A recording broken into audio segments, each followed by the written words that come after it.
Okay भाई, request है, देखें मुनासिब भी यही होता है, वॉल्यूम अपना लो रखा करें, ज़्यादा से ज़्यादा आपकी आवाज़ आपके दाएं बाएं वाले को जाए, इतनी ऊंची ना बोला करें कि पूरी क्लास में आवाज़ जा रही हो।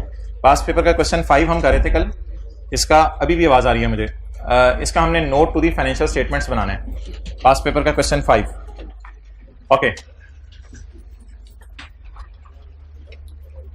साथ साथ चीज़ें करते रहें, पेंडिंग पे ना डालें, होमवर्क भी, क्लास वर्क भी, सब कुछ। और क्लास वर्क जरूर घर में जाके किया करें, ऐसा ना हो कि खाली होमवर्क करें। क्लास वर्क में जो कॉन्सेप्ट्स हैं उनसे सिलेबस कंप्लीट होगा, ना कि होमवर्क के से सिलेबस कंप्लीट होगा। होमवर्क सपोर्ट करेगा क्लास वर्क के सवालों में आपकी। ओके, अच्छा जी, ये 4 पे था ना जीआरबी, 5 थी। अच्छा, क्या चीज़ गलत है? ओके, अब मोहतरम हमने नोट बनाना था इस सवाल का, तो मैं आपको नोट बना के देता हूँ 30 जून 2014 का। तो कंपनी का नाम क्या है? Past paper question 5, galaxy leasing limited, note to the financial statement for year ended 30 June 2014। तो नोट बनाने के लिए हमारे साल की पेमेंट के नीचे लाइन लगा दें। लेकिन अच्छा, लेसर के पास एसेट किताबों में रहा था या एसेट नहीं रहा था किताबों में? तो इस वजह से एसेट का नोट तो बनना नहीं, यहां सिर्फ एक ही नोट बनेगा लीज का। आज मैं आपको बताऊंगा लेसर लीज को फाइनेंस लीज कहता है, ये आज बताऊंगा थोड़ी देर बाद। लेसर लीज को कौन सी लीज कहता है? Finance lease. और 7.1 वही, entity has obtained an asset on lease या has given an asset on lease? Entity has leased an asset, interest rate is 14% per annum, rentals are payable annually। अच्छा, 7.2 maturity analysis, contractual undiscounted cash flows. तो ये 7.1 वाली English लिख रहे हैं, इसको मैं मिटा रहा हूं, फिर मैं 7.2 इधर से शुरू करूंगा, जल्दी जरा।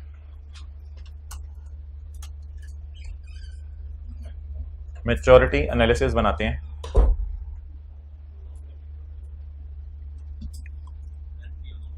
रेंट की अमाउंट लिखनी है, लिख दें, कोई मसला नहीं। जीआरबी की अमाउंट लिखनी है, लिख दें, कोई मसला नहीं।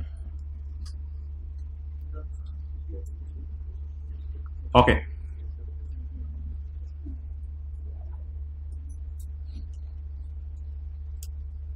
Seven 7.2 maturity analysis, contractual undiscounted cash flows, contractual undiscounted cash flows. 30 June 14 का नोट बनाने के लिए 30 जून 14 की पेमेंट के नीचे लाइन लगा दें। तो लेस देन 1 ईयर 30 जून 15 वाला साल, लेस देन 1 ईयर 30 जून 15 वाला साल, 1 to 2 ईयर 30 जून 16 वाला साल, और 2 to 3 ईयर 30 जून 17 वाला साल। तो मैंने कहा था अगली पेमेंट ना बोला करें, साल बोला करें। 30 जून 14 के लिए लेस देन 1 ईयर 30 जून 15 का साल, 1 to 2 ईयर्स 30 जून 16 का साल, और 2 to 3 ईयर्स 30 जून 17 का साल। ओके, चलें जी, लेस देन 1 ईयर कितना? 7.8 पहला वाला, 1 to 2 ईयर्स 7.8, 2 to 3 ईयर्स 12.8। इस 12.8 में क्या क्या है? 7.8 का किराया है, और लेसी ने मिस यूज की कंपनसेशन पे करनी है एंड पे 5 की। इसका नाम ना आज मैं लिखने लगा हूं, टोटल लीज रिसीवेबल।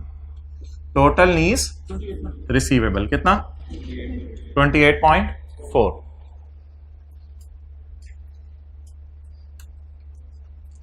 ओके,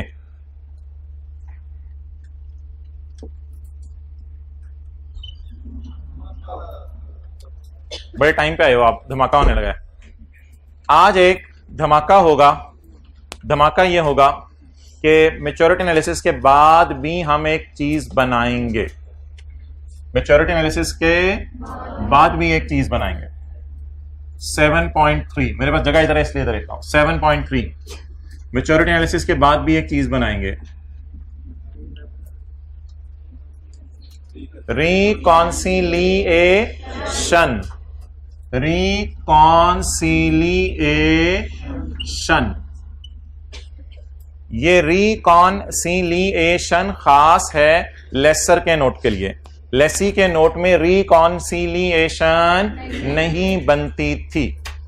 अच्छा, मुझे बता दें कि अगर मैं 30 जून 14 पे खड़ा हूं रात 11:55 पे, तो रिमेनिंग रिसीवेबल्स ये बचेंगे ना, जिन्हें मैंने यहां लिख लिया। तो एज ऑन 30 जून 14 मेरे रिसीवेबल क्यों कम हो गए हैं? क्योंकि 30 जून 14 को शाम 5 बजे मैंने ये वाली पेमेंट कर दी भी है। तो as on 30 June 14 what are my remaining receivables? 28.4। Reconciliation किसकी किसके साथ वो मैं बाद में बताता हूं। अब इधर देखें, रिकॉन्सिलिएशन टोटल लीज रिसीवेबल, जी बोलें। 28.4। टोटल लीज रिसीवेबल कितने जी? 28.4। एक चीज हम कल यहां डालेंगे जो कि 0 है, वो होगी अनगारंटेड रेजिडुअल वैल्यू, लेकिन कल डालेंगे अनगारंटेड रेजिडुअल वैल्यू। ये कौन सी रेजिडुअल वैल्यू थी? Guaranteed residual value. गारंटेड अनगारंटेड में क्या फर्क है? कल मैं गारंटेड भी दोबारा रिवाइज करवाऊंगा आपको, तो फिर अनगारंटेड भी समझ आ जाएगी। फिलहाल कोई चीज है अनगारंटेड रेजिडुअल वैल्यू, इसको भी डालेंगे रिकॉन्सिलिएशन में। अच्छा, तो पता नहीं क्या चीज है। अच्छा, ये डाल के आपने इसका नाम रखा करना है ग्रॉस इन्वेस्टमेंट। क्या नाम रखा करना है? अच्छा, वैसे भी आपको पता होगा यार, मैंने कल बताया था कि ये वाली जो होती है ये ग्रॉस इन्वेस्टमेंट होती है और प्रिंसिपल नेट इन्वेस्टमेंट होती है। ठीक है, तो इसका नाम आपने आप क्या रख देना है? Gross investment. तो अब जरा नई चीजें देखें। ये जो अनगारंटेड रेजिडुअल वैल्यू है, ये मैंने आपको नहीं अभी समझानी है क्या चीज है। फिलहाल यहां तक कंफर्टेबल है? एज ऑन 30 जून 14 हम इसको कह सकते हैं total remaining lease receivables. Remaining का अपनी तरफ से बोल रहा हूं, टोटल रिमेनिंग लीज रिसीवेबल्स। तो यहां से स्टार्ट करें, ये वाली फिगर पकड़ के, टोटल लीज रिसीवेबल, जी बोले कितना? 28.4। अनगारंटेड रेजिडुअल वैल्यू कोई लफ्ज है, कल इसको डिस्कस करेंगे। और एक लफ्ज कल पढ़ा था ग्रॉस इन्वेस्टमेंट, जी इन दोनों को जमा करके 28.4। अच्छा, मुझे ये बताएं कि कल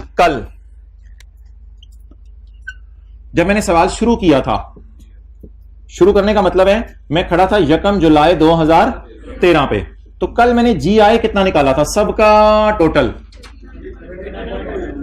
कल मैंने GI कितना निकाला था सबका टोटल? 39.2। और कल मैंने NI कितना निकाला था? 28.69। होमवर्क के सवाल में भी वही निकला होगा आपसे, जो कि सही निकला होगा। और अनअर्न्ड इंटरेस्ट ऑन 1 जुलाई 13, वो तो ये सारा ही था। इन दोनों का डिफरेंस 10.51। ये जो 3 फिगर्स थी कल हमने सवाल के शुरू में लिखी थी वर्किंग 1 के नाम से। इन 3 फिगर्स को क्या कहते हैं? कितने लेसर ने लेने हैं, इतने प्रिंसिपल की मद में लेने हैं और इतने इंटरेस्ट की मद में लेने हैं। तो ग्रॉस इन्वेस्टमेंट और नेट इन्वेस्टमेंट का डिफरेंस क्या होता है? इंटरेस्ट। इन दोनों का डिफरेंस इंटरेस्ट होता है। और ये पहली लेसी की क्लास में भी हमने यही बात की थी। अच्छा, अब मोहतरम मुझे बताएं, अगर मैं ग्रॉस इन्वेस्टमेंट में से इंटरेस्ट माइनस कर दूं तो क्या निकल आना चाहिए? सोच के बताएं। ग्रॉस में से इंटरेस्ट माइनस कर दूं या नेट में इंटरेस्ट ऐड कर दूं तो ग्रॉस निकलना चाहिए। अगर मैं ग्रॉस में से, ये मैं काम दोबारा क्यों कर रहा हूं? ये तो कल भी किए थे। ओ भाईजान, ये काम 30 जून 14 में खड़े होकर कर रहे हैं। वो काम कल किस दिन किए थे? लीज के स्टार्ट पे 1 जुलाई 13 पे। और अभी यूजर को यही बातें मैं बताना चाह रहा हूं, किस दिन खड़े होकर दोबारा? 30 जून 14 को। तो बोले ग्रॉस में से इंटरेस्ट निकाले तो नेट बच जाएगा ना, तो माइनस कर देंगे इंटरेस्ट इनकम। नीचे क्या आ जाएगा? बोले, ये मैंने थोड़ी सी जगह छोड़ी नेट इंटरेस्ट के लिए। अच्छा, अनअर्न्ड इंटरेस्ट क्या होता है? जो कमा लिया या जो नहीं कमाया। क्या कोई मुझे बता सकता है कि 30 जून 14 के P&L बनाते हुए मैंने इंटरेस्ट इनकम कितनी डाली थी? 30 जून 14 का P&L बनाते हुए मैंने इंटरेस्ट इनकम कितनी डाली थी?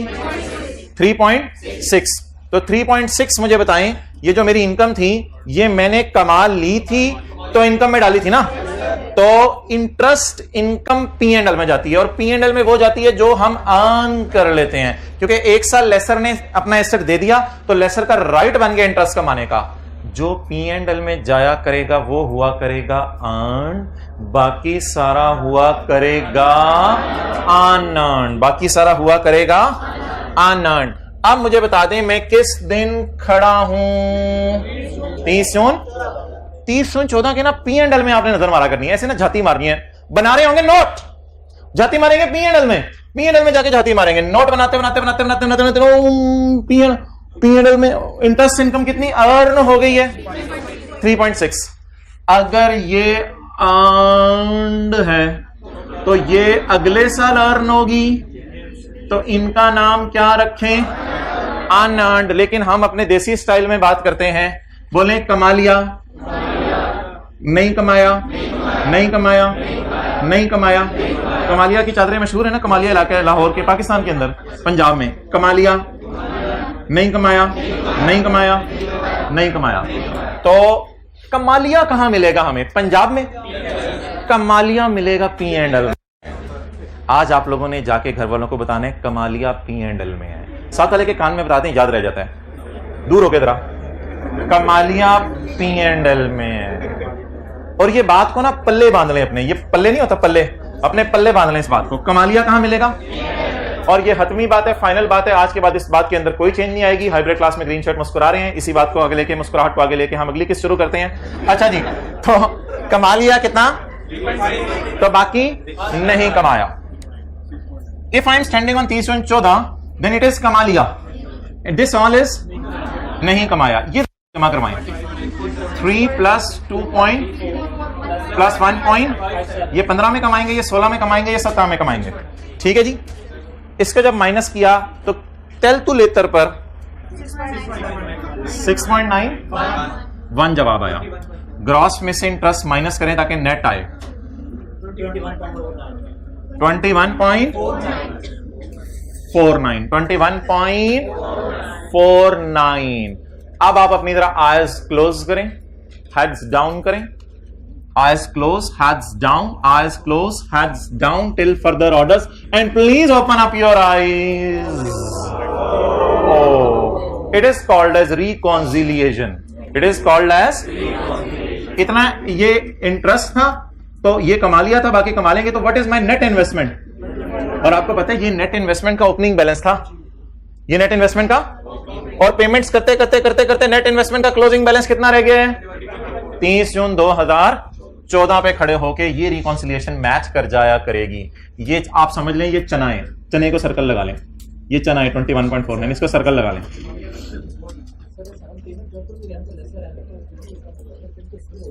पेमेंट्स का लफ्ज आप ना बोलें, रिसीव का लफ्ज बोल दें बार बार, कोई मसला नहीं।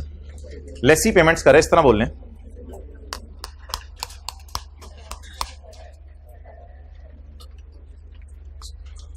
अब भाईजान 7.3 के साथ आप लिखिए, नवे आए हो सोने हो। ये 7.3 तो नई चीज है ना, बिल्कुल पहले नहीं थी। तो इसने जवाब दिया हाँ लेसर के केस में मैं आया करूंगा, लेसर के केस में मैं आया करूंगा। 1-2 दिन में मैं भी पुराना लगूंगा जब बार बार रिकॉन्सिलिएशन बनेगी। आहिस्ता आहिस्ता रिकॉन्सिलिएशन आपके अंदर उतरती चली जाएगी, आप बाहर आते चले जाएंगे। So how easy the reconciliation was guys. अब होमवर्क वाले सवाल की रिकॉन्सिलिएशन आप बनाएंगे, उसके लिए मैं आपको 1-2 मिनट दूंगा, लेकिन फिलहाल जरा पूरा फॉर्मेट ध्यान में ले आएं। मैच्योरिटी एनालिसिस उसी तरह बनेगा। अच्छा, अब सवाल यह है कि लेसर ऐसा करता क्यों है? असल में ना लेसर नोट कंप्रीहेंसिव बनाता है ज्यादा डिटेल से। लेसर भाईजान आपको क्या तकलीफ, सॉरी खैर है, बर्दाश्त कर लिया करें ऐसी बातें। लेसर आपको क्या तकलीफ है कि आप जो है वो इतना कंप्रीहेंसिव नोट बना रहे हो? लेसर कहते हैं मेरा काम ही लीज है। लेसी का काम तो लीज नहीं था, लेसी को तो जरूरत पड़ी थी, कोई इक्का दुक्का एसेट लीज पे ले लिया था उसने। मेरा तो काम ही लीज है, इसलिए मेरे यूजर सवाल पूछते हैं मेरे से कि बताओ इस लीज से फ्यूचर में कितना कमाना है। तो वो मैं इनको बताता हूं कि इस लीज से फ्यूचर में इतना कमाना है। अब जरा डीप डाउन देखते जाएं, लेसर के यूजर्स को क्या फायदा होगा। लेसर के यूजर को पहली बात पता चलेगी फ्यूचर में इतने पैसे आने हैं। अभी वैसे टोटल तो आपको पता है ना 39.2 आने थे, बाकी ये आ चुके हैं। तो लेसर के यूजर को पहली चीज क्या पता चली, फ्यूचर में कितने आने हैं, 28 पॉइंट। उसमें से ये लोग कमाएंगे कितना, बाकी किस मद में आने हैं, प्रिंसिपल की मद में। मुझे वैसे बता दें, लेसर के यूजर्स को फ्यूचर में जो डिविडेंड दिया जाएगा डिविडेंड देते हैं ना कंपनी अपने शेयर होल्डर्स को, तो ये डिविडेंड दिया जाएगा वो फ्यूचर में किन पैसों से दिया जाएगा? 6.91 में से। क्यों? जो टोटल पैसे आ रहे हैं वो तो आपने अपनी मशीन के पैसे रिकवर कर रहे हैं ना उससे। असल जो इनकम है फ्यूचर की, क्या वो 28.4 है या 28.4 में छुपी हुई है? छुपी हुई चीज को हमने निकाल लिया। ठीक है जी, तो 28.4 में से हमने इनकम निकाल ली, बाकी प्रिंसिपल की मद में रिसीव होने, और ये रिकॉन्सिलेशन यहां से क्या कर जाया करेगी? मैच कर जाया करेगी। अब होमवर्क के सवाल की रिकॉन्सिलेशन बनाते हैं, रिकॉन्सिलेशन भी, मैच्योरिटी एनालिसिस भी, सब कुछ।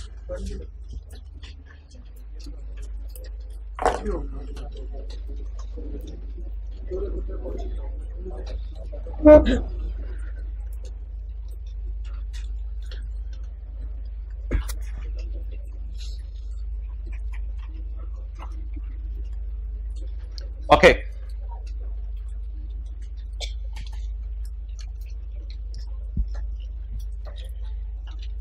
कौन सा जी? क्वेश्चन 9 पेज 70 पे।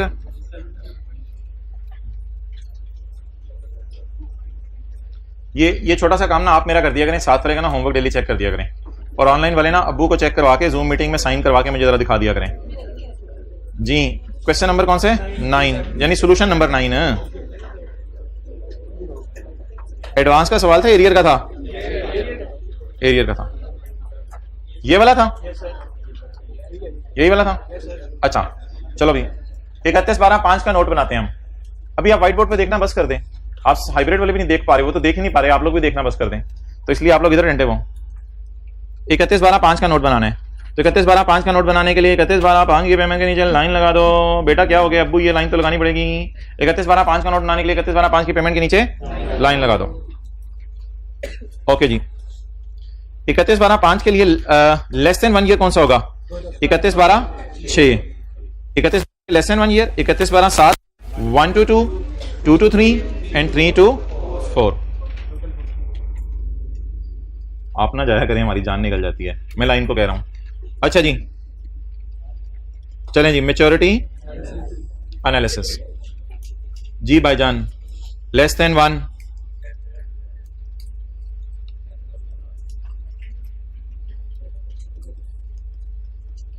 Less than 1, 10,000, 1 to 2, 2 to 3, 10,000, 3 to 4,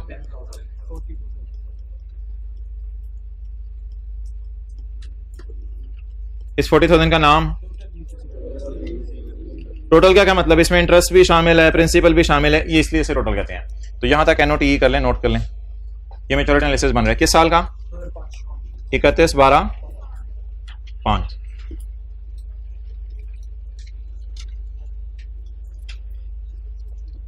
अब हमने क्या बनानी है इसकी? रिकॉन्सिलिएशन। ओके, अच्छा मुझे बताएं 31/12/5 के P&L में कितना इंटरेस्ट गया होगा? 3791। तो ये क्या है? अर्न्ड। तो ये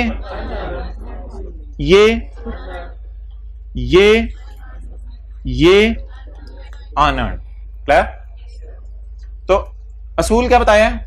कमालिया P&L में नजर आता है। कमालिया है जो इंटरेस्ट वो कहां नजर आता है? P&L में। तो P&L में होमवर्क में कितना लेके गए थे? 3791। अच्छा जी, तो अब आप क्या करें जी? क्या हेडिंग दें? रिकॉन्सिलिएशन। क्लियर? रिकॉन्सिलिएशन में मुझे बताएं टोटल लीज रिसीवेबल, वो यही वाली फिगर इधर आ जाया करेगी। अच्छा, इसके बाद कोई चीज है अनगारंटेड रेजिडुअल वैल्यू, ये पता नहीं क्या चीज है। कल तैयार होके आएंगे, छोटी ईद वाले कपड़े पहन के आएंगे, पिछली दफा वाली छोटी ईद वाले, तो फिर इंशाल्लाह देखेंगे। तो ये कौन सी हो गई? ग्रॉस का मतलब है अभी तक इसमें से इंटरेस्ट वगैरह इसमें पड़ा हुआ है। ग्रॉस का मतलब इंटरेस्ट पड़ा हुआ है। पड़े हुए को क्या किया जाए? पड़े हुए को माइनस किया जाए, तो less unearned interest income. Unearned interest income जी कितनी अनअर्न्ड है? 3170 plus 2487 plus 1736 minus 90 plus 3170 plus 2487 plus 1736 plus 908।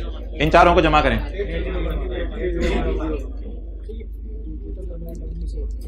जी बिल्कुल बिल्कुल बिल्कुल 3170 17 830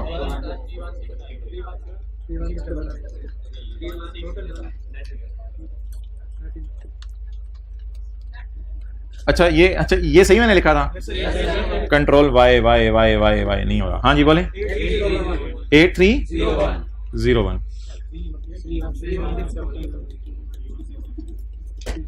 नेट इन्वेस्टमेंट बोलें जी 31 ये निकाली बैलेंसिंग मतलब 40 में से 8301 माइनस किया।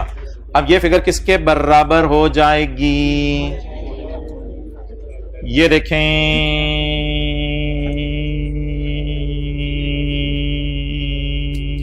does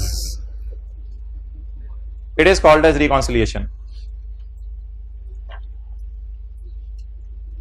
If you want to take a peg, now you can take a peg. Now it's a full-fledged version of a peg. Let me be on side.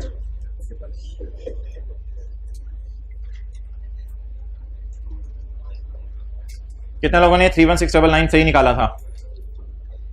Okay, कितने लोगों ने सही कैलकुलेट किया था लेकिन हाथ नहीं खड़ा किया? कितने लोगों ने 2 दफा कहने के बावजूद भी हाथ नहीं खड़ा किया? ओके, कुछ नहीं, खैर है, आपकी नहीं की चेयर गिरी। ओके, तो आप बता दें जी, लेसर एक सफा है किताब में, वो हम पूरा तो पढ़ नहीं सकते, लेकिन उस सफे को थोड़ा बहुत नजर मार सकते हैं कि लेसर की समरी सी हमारे छोटे से जहन में बड़ी सी करके पेवस्त हो जाए तो बड़ा ही मजा आए। पेज नंबर 65 ओके, जितना मैं हाईलाइट करूंगा, सादा सा लेसर है हमारा, सादा सा लेसर है, कभी किसी से लड़ाई नहीं की। इस लीज को क्या कहते हैं? Finance lease. नीचे जो बड़ा बड़ा लिखा हुआ है वो आपको नहीं समझ आएगा अभी, ये इसके ऊपर पूरी क्लास होनी है। नीचे जो बड़ा बड़ा लिखा हुआ है इस पे भी पूरी क्लास होनी है, आपकी सबकी क्लास होगी। लेसर ने आपको पता है बाजार से एसेट खरीदा था, याद आ रहा? कल एंट्री की थी, lease receivable debit asset credit IDC, नीचे कुछ लिखा हुआ है नहीं समझ आएगा, जो हाईलाइट कर रहा हूं सिर्फ वो समझ आएगा। उसके बाद cash debit, lease receivable debit, interest income. कल P&L में होमवर्क और क्लास वर्क में क्या गया था? सिर्फ डेप्रिसिएशन नहीं जानी, और क्या गया था? लीज रिसीवेबल और इंटरेस्ट रिसीवेबल भी जा सकते हैं, एडवांस के सवाल भी होंगे। अच्छा, नोट में मेरे भाई क्या जाना है? नोट में क्या जाना है भाई? ये नोट है, ये देखिएगा नोट, यहां से यहां तक, यहां से यहां तक, और यहां से यहां तक, ये नोट है। नोट का नाम होगा finance lease 7.1, 7.2, 7.3। Finance lease, general description, maturity analysis और रिकॉन्सिलिएशन। नोट में 2 नोट नहीं बनते, छोटा सा लिखा है, एक ही नोट बनता है। एक भी बन जाए बड़ी बात है। अच्छा लिखें यहां छोटा सा, एक ही नोट बनता है। कौन एक नोट बनाता है? लेसर एक नोट बनाता है।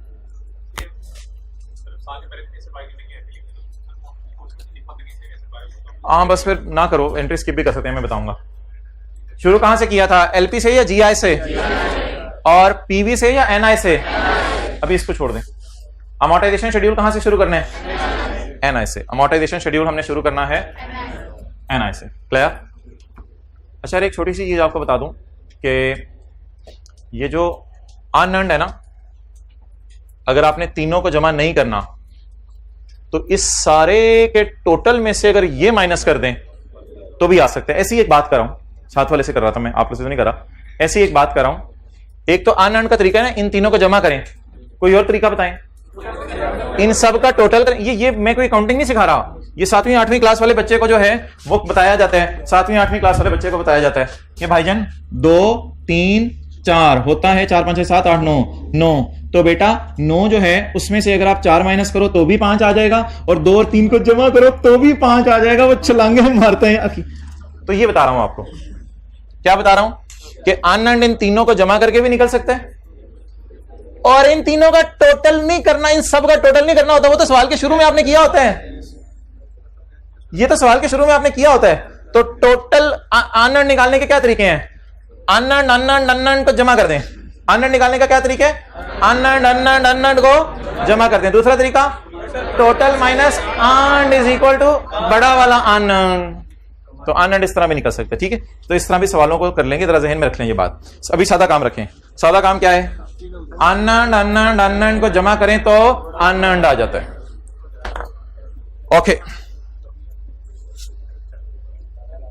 अच्छा यार, ये एक दो आपके टेस्ट के लिए मैंने सवाल बनाए थे, 2 से 3 मिनट लें तो मुझे ना यहां पे और यहां पे एलपी निकाल दें, स्क्रीन पे देखते रहें एलपी। हाँ मैं लेसी की तरफ वापस आ गया हूं। I am back towards lessee now. मैं थोड़ी देर के लिए लेसी की तरफ वापस आ गया हूं। लेसी को हम साथ साथ इसलिए चलाएंगे कि लेसी आपको भूल ना जाए, लेसर ऐसा चढ़े दिमाग पे कि लेसी भूल ना जाए। इन दोनों सवालों में ना आप मुझे एलपी भी छोड़ें, आप बड़े हो गए हैं, पी भी निकाल दें। जल्दी भी क्विक। ये बुक में सवाल नहीं है, आज के नोट्स का पहला सवाल है।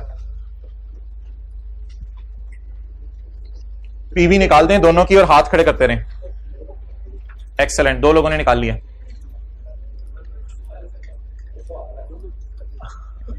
अच्छा हाँ हाँ हाँ, तो वो तो खरीदेगा ना बाहर किसी बंदे से, वैसा डेबिट लीज पे। हाँ वो तो कल हम एंट्रीज की थी लीज रिसीवेबल डेबिट वाली। वो जब कल वाला सवाल पूरा खुलेगा उसमें आप पूछ लेना शक दोबारा। अभी आप ये करो, फिर ये जब मैं 2 सवाल करा लेता हूं फिर वो सवाल पूछो अपना। कल ये डिस्कस हुआ था, मैं खोल के दिखा देता हूं आपको सारा कल वाला। Done ji, well done. On यकम जनवरी, शेर खान वाला सवाल याद है ना? तो ये शेर खान वाले सवाल में लीज टर्म आपको निकालनी मैंने सिखा दी थी, इसमें सिर्फ रेंटल मैंने डाले हैं सवाल में। ऑन यकम January 15 M limited acquired a plant on lease for a non cancellable period of, मर जाएंगे लीज कैंसिल नहीं हो सकती, कितने साल तक? At annual rental of M limited has the right to extend the lease for a further period of at same rental. 10 किराया 10,000 ही होगा। At the end of first 3 years, 3 साल के बाद आपको रेंटल 1 साल और भी दे सकते हैं आप। तो इम्प्लिसिट रेट इज, ये इम्प्लिसिट रेट ऑफ लेसर क्या चीज है ये इंशाल्लाह मैं आपको बताऊंगा। बहरहाल लेसी के सवाल में यही रेट आपने यूज करना है। Fair value of asset is 32,000 on यकम जनवरी 2015। भाईजान लेसी का सवाल हो रहा है, मैंने आपको बताया था लेसी के सवाल में फेयर वैल्यू इग्नोर किया करनी है, ठीक है। फेयर वैल्यू को लेसी के सवाल में लिफ्ट नहीं करानी। सवाल कहां से शुरू होता था किसी को याद हो? एलपी से और पीवी ऑफ एलपी से। तो मैं सबसे पहले पॉइंट ए सॉल्व करने लगाऊं, फिर मैं सॉल्व करूंगा point B. A, it is certain that M will not extend, इसको ना आसान करके पढ़ा करें। एम विल नॉट एक्सटेंड, ये सर्टन है कि वो एक्सटेंड नहीं कराएगा। अगर एक्सटेंड नहीं कराएगा तो फिर कितने साल रखेगा? 3 साल। तो एलपी 30,000 और PV 10,000 into 1 minus 1.1 minus 24869। Solution दिया हुआ इसलिए नोट कुछ ना करें। ऑप्शन बी क्या है? It is certain that M will exercise the, M कहते हैं मैं और एक्सटेंड ना कराऊं लीज को, कभी नहीं हो सकता, मैं तो जरूर एक्सटेंड कराऊंगा लीज को। आप बता दें, एक तो 3 किस्तें देनी पड़ेंगी और एक और किस्त देनी पड़ेगी, तो 10,000 ज़रब 40,000। 1 minus 1.1 raise to power minus 69 3161। Done, बस ये था। अच्छा मैंने ना सिर्फ आपके समझने के लिए नीचे अमोर्टाइजेशन शेड्यूल बना दिया हुआ है। वैसे अमोर्टाइजेशन शेड्यूल मेरे ख्याल से आप खुद भी बना सकते थे। पहले सवाल का अमोर्टाइजेशन शेड्यूल, पहले सवाल का 24869 24, कितनी किस्तें? 3 किस्तें। Done, okay. और बैलेंस कितना आ रहा है? वही 1 आ गया, कोई मसला नहीं। एंट्रीज बताएं। Right of use debit, lease liability credit, cash credit, lease liability debit, interest expense, बाकी सारा तो उसी तरह है। आप कौन सा सवाल सॉल्व करेंगे? Question number B, part B उसी का। अब किस्तें कितनी ले ली? 4, 1 2 3, इसलिए पीवी बढ़ गई क्योंकि अब हमने लीज एक्सटेंड करानी। एंट्री सारी उसी तरह।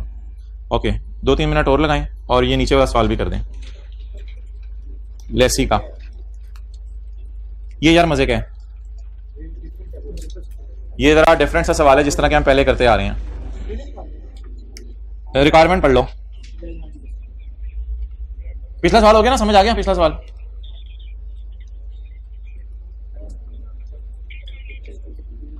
ओ भाई पिछला समझ आ गया जो भी किया है?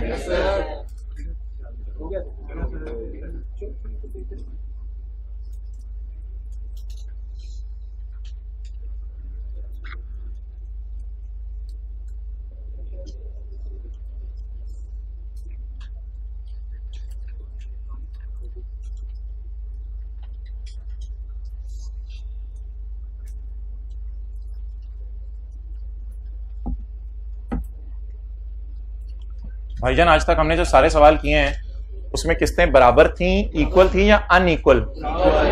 इक्वल थी। तो ये इक्वल किस्तें या अनइक्वल? आप बता दें। जो डिस्काउंटिंग करेंगे सिंपल डिस्काउंट करेंगे तो कितने साल की लीज है? 2000। मैं आपने देख लिया, अपना फिर ना बताया करें। 2020, 21, 22 पहला कराया 20 मिलियन, दूसरा 15 मिलियन। असल में लेसर लेसी को अट्रैक्ट करने के लिए कभी कभी कहता है, हाँ ठीक है हाइब्रिड वाले दोस्त को देख लिया, आप इधर आओ। लेसर लेसी को कभी कभी अट्रैक्ट करने के लिए कहता है कि मैं तुम्हें किस्त जो है ना कम कर देता हूं, तुम मेरे पास आ जाओ। तो अब इस 20 को इधर बुलाने, 1 साल पीछे, इस 20 को अमाउंट इक्वल है नहीं। जब अमाउंट इक्वल नहीं है, माना कि इंटरवल भी इक्वल है, ठीक है, लेकिन एनओटी वाला फॉर्मूला नहीं लग सकता। इस 20 को कितने साल पीछे बुलाने? 1। इस 15 को 2 साल पीछे बुलाने, इस 8 को 3 साल पीछे बुलाने।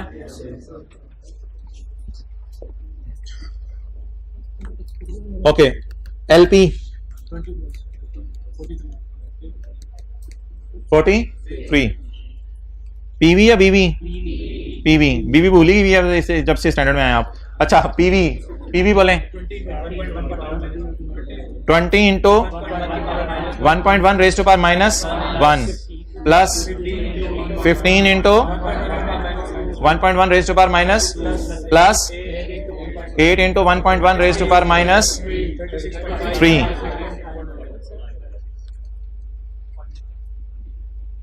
इसको जरा मोटा करें।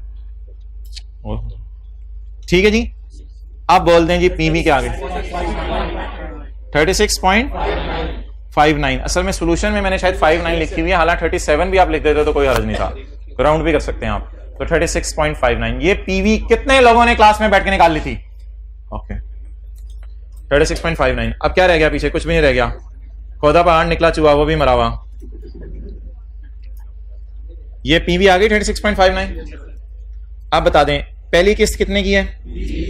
दूसरी 15, तीसरी 8। कैलकुलेटर पकड़ें, 36.59 पे लगाएं 10%, 3.66। 20 में से 3.66 माइनस करें, जल्दी जल्दी टाइम जाया करें, 16.34। 36.5 में 16.34 माइनस करें, जल्दी टाइम जाया करें, 20.25। अब साथ वाले पे रोक डालेगा right of use debit lease liability credit, फिर साथ वाले पे रोक डालेगा कैश क्रेडिट। तो घर वाले कहेंगे समझेंगे रिवीजन हो रही है, बच्चा बड़ा पढ़ा है, lease liability debit, interest expense debit. घर वाले समझेंगे पढ़ा है बच्चा, cash credit, lease liability debit, interest expense debit, cash credit, lease liability debit, interest expense debit. आज का क्लास वर्क हो गया। अम्मी कहेंगी यार जबरदस्त है ये तो सॉरी एंट्री से सब इसे समझ आ रहा है। अच्छा जी, done done done done. Okay,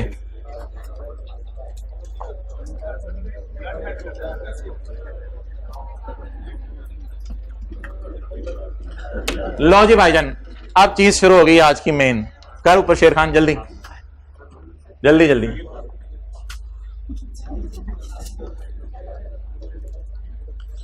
अब हमने छोटे छोटे 4 सवाल करने हैं आज।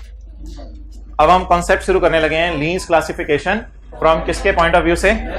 लेसर के पॉइंट ऑफ व्यू से। ये आप ना थोड़ा सा अगर घर जाके करें तो आपको फील होगा मेजर काम क्लास में ही हो रहा है। तो ये जो हल्का फुल्का सा टाइम ज्यादा रखे वो इस वजह से रखे कि होमवर्क भी रिवाइज हो जाए।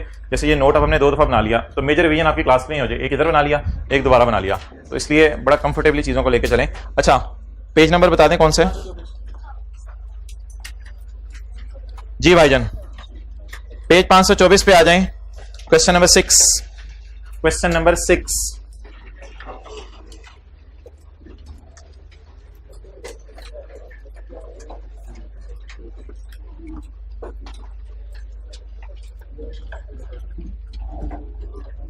अच्छा,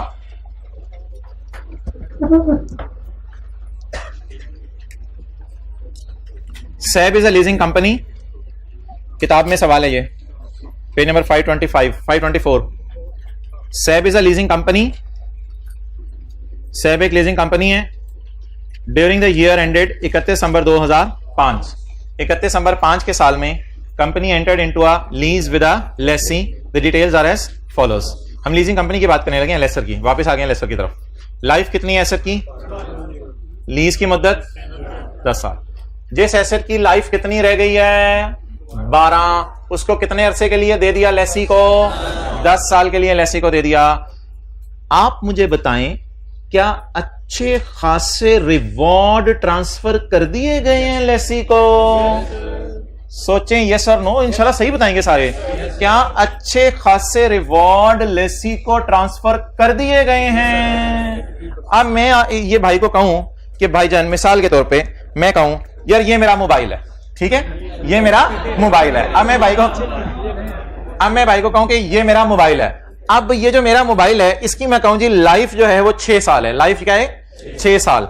और मैं आपको 5 साल के लिए लीज पे दे रहा हूं। कितने साल के लिए? 5 ले लेना है। मैं आपको 5 साल के लिए लीज पे दे रहा हूं। क्या मैंने इसको अच्छे खासे रिस्क और रिवॉर्ड ट्रांसफर कर दिए हैं या थोड़े से रिस्क एंड रिवॉर्ड ट्रांसफर किए हैं? देखें, अच्छे खासे किए हैं या थोड़े से किए हैं? अच्छे खासे रिस्क एंड रिवॉर्ड मैंने इसको ट्रांसफर कर दिए हैं। एसेट की सारी जवानी ये एंजॉय करेगा। बुढ़ापे में जब एसेट बूढ़ा हो जाएगा तो उस वक्त किस काम का? 6ठा साल मेरे पास आ भी जाएगा तो मैंने इसका क्या करना है? अच्छा आइए, तो आप बता दें इस सवाल का जवाब यस है या नो है? अच्छा, अगला सवाल। BI is a leasing company. During the year 31 December 5, the company entered into a lease with a details are as follows. Life asset की कितनी? लीज पीरियड 3 साल नहीं, फिलहाल मैं कर रहा हूं 3 दिन, जिसको अंग्रेज कहते हैं डेज। भाईजान मुझे नहीं पता रिजल्ट कब आएगा। अच्छा, 26 को आए या जिस दिन मर्जी आए। जब मेरे से प्रिंसिपल साहब मशवरा मांगेंगे कि छुट्टियां कितनी होनी चाहिए, तो मैं जो उनको मशवरा दूंगा वो मैं आपको बता देता हूं। 26 को रिजल्ट होगा, 25 को क्लास होगी हमारी, ठीक है, मंडे को। अच्छा, मंडे को क्लास होगी, फिर उसके बाद रिजल्ट देके माशाल्लाह खुशी खुशी आप आ जाएंगे। 27, 28, 29, मुझे बात कर लेने, 27, 28, 29, 30 को क्लास होगी, 30 को सैटरडे है, 28 रमजान है और 29 रमजान संडे को है। तो जाहिर बात है और कोई तो बनती नहीं। ये पूरा अगला हफ्ता आपको 30 तक जो है वो मेरा ये मशवरा होगा प्रिंसिपल साहब को। ओके, अच्छा, उसके बाद का भी देख लें। बाद का फिर इस तरह कर लेंगे कि ईद अगर हो जाती है मिसाल के तौर पे 29 का चांद होता है तो 2 यकम 2 3 बस, ठीक है। इधर कौन से यार, कौन से बकरे ज़िबा करने हैं तूने? छोटा ईद है, छोटा ईद है, बड़ा ईद नहीं है, कटान छोटा ईद है। छोटा ईद एक दिन काफी है, छोटा ईद एक दिन काफी है, जिगर एक दिन काफी है, छोटा ईद।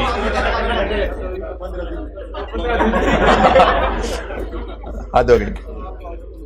अच्छा, आप बता दें जी, ठीक है, आप बता दें गाड़ी की उम्र है 12 साल। गाड़ी की उम्र है, इधर आओ आप, चलो आप बैठ जाओ, आप आओ।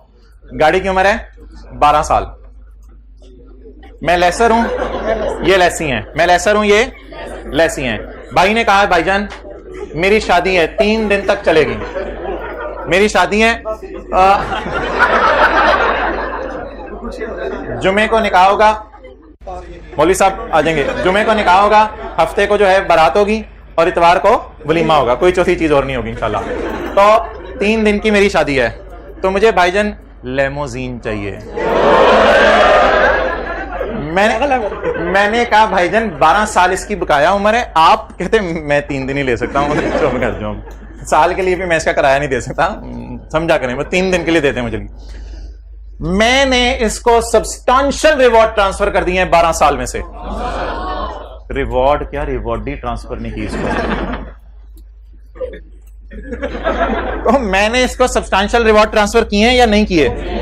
और अगर मैं 3 दिन को 3 साल भी कर दूं फिर भी सब्सटेंशियल रिवॉर्ड इसको ट्रांसफर नहीं किया, सब्सटेंशियल रिवॉर्ड इसको ट्रांसफर नहीं किए।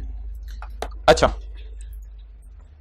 अब मोहतरम डस्टर अब मोहतरम ये सवाल अराइज होने लगे आज कि मोहतरम सवाल ये अराइज होने लगे आपके लेसर जो है वो लीज को दो तरीके से देखता है। क्या मतलब? लेसर देखता है कि मैंने चीज जो है वो अच्छे खासे अरसे के लिए लेसी को दी है या बोले थोड़े अरसे के लिए लेसी को दी है। फिलहाल मैंने आपको छोटा सा सवाल करा के ये समझाने की कोशिश की है कि लेसर अगर 12 साल वाली चीज को 10 साल के लिए लेसी को दे दे तो लेसर अपने मुंह से क्या फिक्रा निकालेगा? मैंने अच्छे खासे रिवॉर्ड किसको दे दिए हैं? 10 साल ये एसेट को चला सकता है। और अगर 12 साल वाली चीज सिर्फ 3 साल या 3 दिन या 3 महीने के लिए लेसी को किराए पे दे दे तो लेसर क्या कहेगा? मैंने अच्छे खासे रिवॉर्ड अभी तक ट्रांसफर अपने पास रखे हुए हैं, अच्छे खासे नहीं, थोड़े बहुत रिवॉर्ड इसको क्या कर दिए हैं? ट्रांसफर कर दिए हैं। क्लियर होगी ये बात? ओके। अब कल जो मैंने आपको एंट्रीज कराई थी वो उस सूरत में थी जब अच्छे खासे रिवॉर्ड लेसर ने ट्रांसफर कर दिए थे। कैसे?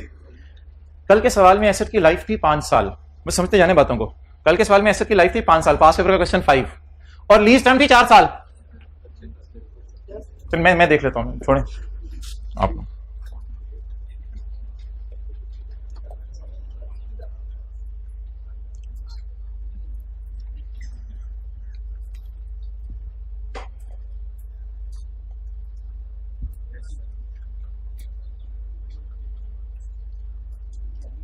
हाँ जी बताएं, कल के सवाल के अंदर लीज टर्म कितने साल आ रही थी? 4 साल आ रही थी, और एसेट की लाइफ 5 साल आ रही थी। अगर एसेट की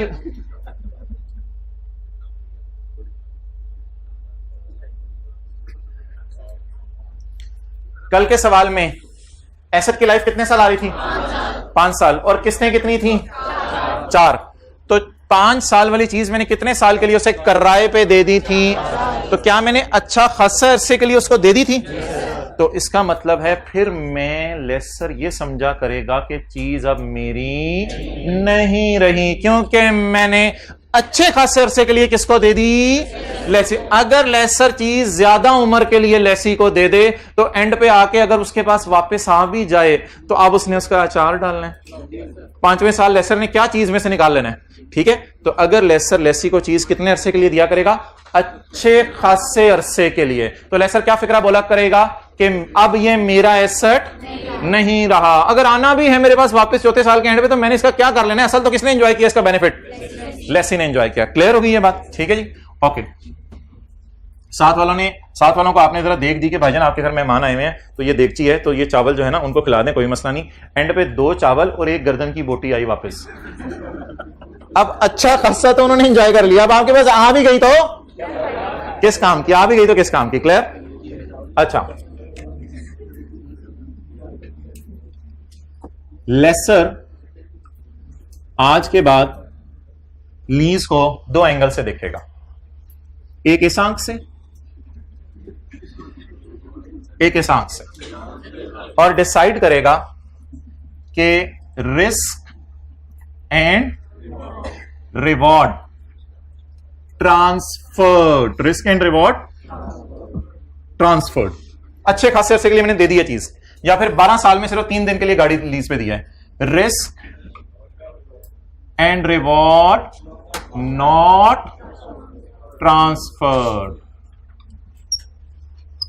लेसर की काउंटिंग होने लगी है। अच्छा, अगर लेसर ये कहे कि 12 साल की चीज 11 साल के लिए तुम रखो, 10 साल के लिए तुम रखो, तो ऐसी सूरत में लेसर को पता क्या करना चाहिए? लेसर ने पहले जाके एसेट बाजार से खरीदा था। कल वाली एंट्रीज करवा रहा हूं यार। लेसर ने पहले जाके बाजार से एसेट खरीदा था, खरीदने के बाद आपको दे दिया था एसेट लीज पे, और एसेट को किताबों से थ्रोवे कर दिया था। और मैंने, मेरे भाई आप जो सवाल में से पूछने लगे थे, मैंने कहा था एसेट डेबिट होगा फेयर वैल्यू से, एसेट क्रेडिट होगा फेयर वैल्यू से, और जो लेसी से आपने पैसे लेने हैं उनकी प्रेजेंट वैल्यू या नेट इन्वेस्टमेंट से लीज रिसीवेबल रिकॉर्ड होगा। ये हमने कल एंट्रीज पढ़ी थी। और साल के एंड पे किराया आएगा, किराया आने की एंट्री कैश डेबिट, कल वाली एंट्रीज बताए ना जल्दी, लीज रिसीवेबल क्रेडिट और इंटरेस्ट इनकम क्रेडिट। ये वो लेसर है जिसने 12 साल की चीज को 11 साल 10 साल के लिए किसको दे दिया? लेसी के लिए। तो लेसर ये कहते हैं मैंने चीज किस्तों पे बेच दी है, मैं बस इंटरेस्ट इनकम कमाऊंगा। और ये लेसर क्योंकि एसेट को अपनी किताबों से काल ये लेसर अपनी किताबों से एसेट को निकाल क्यों रहा है? रिवॉर्ड्स आर ट्रांसफर टू जिगर। जिगर कौन है? लेसी। अच्छा, उधर तस्वीर नहीं आ रही।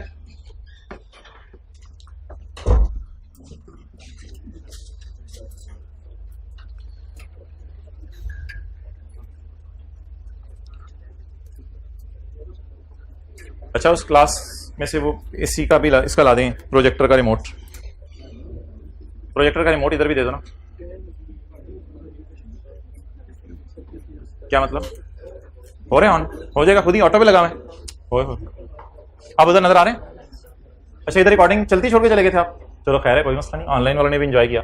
अच्छा भाई, अगर लेसर 12 साल वाली चीज को 11 साल के लिए किराए पे दे दे तो इसका मतलब है लेसर को अब हक नहीं बनता। यानी कि लेसर की बीवी ने कहा वो एसेट 12 साल का था, 11 साल के लिए तू उन्हों दे आए हैं, तुम उसको दे आए हो 11 साल के लिए, तो 12वें साल आके हम इसके मैंगो का चाट डालेंगे। इसका क्या करेंगे 12वें साल इस एसेट का? निकालो अपनी किताबों से। बेगम की तो फिर माननी पड़ी उसे। ठीक है ठीक है बानो, मैं एसेट ही अपनी किताबों से निकाल देता हूं। तू क्या याद करेगी? मैं तुझे नहीं, एसेट को अपनी किताबों सॉरी मैं asset, that was a slip of tongue, intentional. तो मैं एसेट को अपनी किताबों से क्या कर देता हूं? निकाल देता हूं। क्लियर? लेकिन अगर भाईजान कोई रेंट आ कार वाला है जिसके पास मेरे जैसे आप जैसे लोग शादियों पे शब शबा के लिए गाड़ियां लेने जाते हैं लोगों को दिखाने के लिए, तो जो रेंट है कार वाला बंदा है 2 दिन 10 दिन 15 दिन महीना 2 महीने 6 महीने साल 1.5 साल के लिए, कई दफा लोग बाहर के मुल्कों से पाकिस्तान आते हैं और उनको पता होता है गाड़ी की 15-20 साल उम्र है, लेकिन वो गाड़ी खरीदते नहीं है, साल 1.5 के लिए पाकिस्तान आते हैं तो गाड़ियां लीज पे ले लेते हैं। तो बाहर के मुल्कों से कई फॉरनर्स आते हैं, वो भी इसी तरह करते हैं, 6 महीने 8 महीने के लिए पाकिस्तान आए तो गाड़ी लीज पे ले लेते हैं। तो इस लीज को भी स्टैंडर्ड ने कैटर किया है। इस लीज की अकाउंटिंग आपने मुझे बतानी है, क्योंकि ये अकाउंटिंग इंट्रो में सिखाई जाती है। ये वाली अकाउंटिंग इंट्रो की क्लास में सिखाई जाती है, FR1 में भी सिखाई जाती है, आप समझ लें सब में सिखाई जाती है। ये वो अकाउंटिंग है कि आपने अपने दोस्त को 2 घंटे के लिए मोटरसाइकिल किराए पे दे दिया। आपने अपने दोस्त को 2 घंटे के लिए मोटरसाइकिल किराए पे दे दिया है। अच्छा, सुबह सुबह आपने मोटरसाइकिल खरीदा, एसेट डेबिट कैश क्रेडिट। आपने कहा मैं इंशाल्लाह इस पे 10 साल झूठे लूंगा, 10 साल झूठे लूंगा। दोस्त ने कहा 2 घंटे मुझे 2 घंटे मुझे झूठे दे दे। अच्छा, अब जब आप दोस्त को ये एसेट देंगे तो क्या एसेट क्रेडिट करेंगे? अम्मी चितर मारेंगे एसेट क्रेडिट करेंगे तो। पुत्र तेरे ना कर देनो एसेट नु बाहर, तो एसेट क्रेडिट नहीं करेंगे। बोले क्यों नहीं करेंगे? क्योंकि आपने दोस्त को 1-2 घंटे के लिए दी। आप बता दें इसकी जगह की दोस्त किराया देगा 2 घंटे का किराया आपने 5000 रखा होगा बाइक का, दोस्त किराया देगा। बोले cash debit rental income credit, जी यही और कोई होती तो मैं बताता। और अगली बात भाईजान, दोस्त आपका एसेट इस्तेमाल करे तो डिप्रिशिएट तो हो रहा है ना, तो एसेट तो आपकी किताबों में है ना, तो ये वाला लेसर डिप्रिसिएशन भी चार्ज करेगा। और भाईजान ये एसेट ना IS 16 के तहत डील होगा, याद रखिएगा। इस पे IS 16 लगेगा। ये आपका एसेट है, आपने किस पे दिया हुआ है? किराए पे दिया हुआ है, बस लीज पे दिया हुआ है। और एंड पे एंट्री होगी IS 16 के रूल लगाते हुए। क्या एंट्री होगी बोले? Depreciation debit, deduction credit. भाईजान कल मैंने आपको ना लेसी और लेसर की बिल मुकाबिल एंट्रीज करवाई थी, आज ये नहीं करवाई।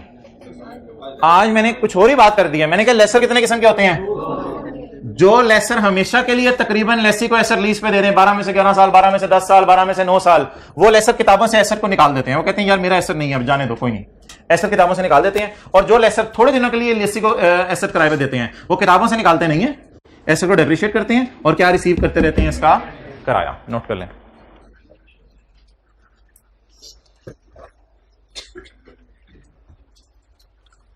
छोटी सी मिसाल साथ लिख लेना। लीज टर्म 11 साल और यूजफुल लाइफ 12 साल या 10 साल, जिस तरह हमारे सवाल में था।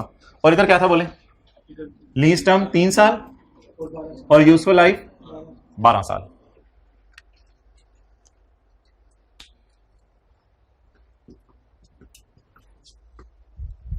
यार अब किसी ने मशवरा दिया कि इन दोनों लीजेस का नाम रख लो ताकि नाम से बुलाना जरा आसान हो जाता है। तो मुश्किल से नाम है इन दोनों के, नाम अब मैं लिखने लगा हूं। इस लीज को फाइनेंस लीज कहते हैं और इसको ऑपरेटिंग लीज, बस नाम है ऐसे ही,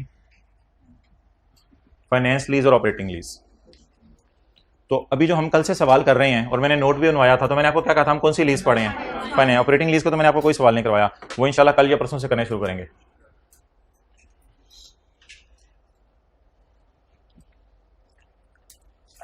अब 1 मिनट के लिए रुकें और बड़ा बड़ा करके नोट लिखें। This classification is only for lessor, not for lessee. This classification, financial operating, this classification is only for lessor, not for lessee. Lessee के लिए ऐसी कोई क्लासिफिकेशन नहीं है।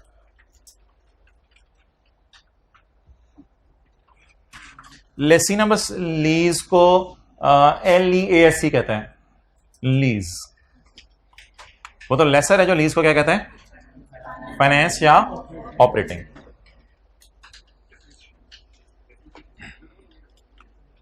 वो आप बिल्कुल सही बात कर रहे हो, ये एक स्टैंडर्ड पे लोग एतराज करते हैं वैसे, लेकिन हम आने वाले दिनों में ऐसे सवाल करेंगे जो मैं सवाल आपको करके नीचे रिक्वायरमेंट डाला करूंगा, यही सवाल लेसी के लिए सॉल्व कर दो, यही लेसर के लिए, फिर मैं आपके सवाल का जवाब लूंगा।